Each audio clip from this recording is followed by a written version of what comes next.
Hello, welcome back to the Chess Mindset. In this video, I'll be going over how to play the King's Indian defense as black for beginners. So just to recap, the King's Indian is basically when you develop your knight first and you're going to create this very nice bishop on g7 fianchetto, right? And you're going to castle, and basically this is a very nice sort of structure for your king side where everything is very nicely safe and protected. And your bishop on g7 is very nice here. Creates a long diagonal, and basically this opening is very like dynamic, and it's also very like versatile because you can play this against almost anything, right? Like no matter what white plays, you can just play like the same stuff. Even if they go something crazy like this, right? You can still, well, they won't play that move probably. You can still just play the King's Indian, and everything is just solid. Right. So how do you actually play this opening for a beginner? And how do you actually, what's the game plan? What's the general game plan? And also what are some sort of like key things you need to remember? So to start, I'm going to talk about the general game plan of the King's Indian. And basically what you want to do with the King's Indian is you want to first get this set up, of course, where you have your knight here, bishop here, and then you castle. And you want to play d6 and then e5. Alright, that's basically what you want to do. And the idea of that is, let's say something like this, right? You play d6 and you're going to play e5 because then you can get this open file for your queen, and you can eventually bring a rook here, you can bring your bishop here, develop your knight, and bring your other rook here, and you're going to have a very sort of attacking game. And your king is very nice and safe here. So that's basically the general game plan. And another way you can play this opening is, of course, you can also think of a way to expand with f5, although that's only when your opponent castles kingside. So let's say your opponent goes, like, instead of playing all these moves, right, let's say your opponent, let's just say they go something like this, right?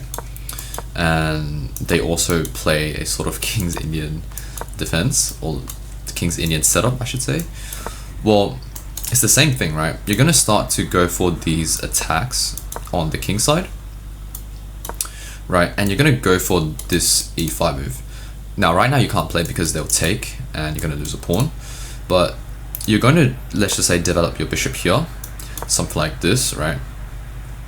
Let's just say takes. And you're going to, well, now this pawn is under attack, so you have to protect it. Just play like c6, for example. And basically what you want to do is you want to free up this knight. So you're going to move your knight first, and you're going to eventually just expand on this side of the board. Now, I don't really recommend doing it this way because this is a little bit like, it's a little bit dubious, I'm not going to lie, because you do open up this sort of like dangerous sort of file. Your opponent can also like start to attack you, right? There's like queen ideas like this, and it's just a little bit dubious. I don't really recommend this for beginners, right? What I do recommend is, instead of going for this f5 move, I just recommend going for this d6 and then e5, and then after something like this, right, you're gonna develop your bishop, develop your knight here, okay, and let's just say something like this, right? And now you have a very solid position because your king side is pretty safe and you've developed all your pieces, right? You've got this nice pawn in the center, and eventually you can sort of like reroute your knights. So you could start to reroute your knights like this and sort of trade everything off and then play f5, because then it will be much more solid. Your opponent won't have like knights to attack you. And you can also just bring your queen here, your rooks here, and you're gonna start to expand in the center like that. So basically all you need to remember for the King's Indian is just get the setup and then play d6, e5 when available, of course. If the knight can take and they win a pawn, then you don't play.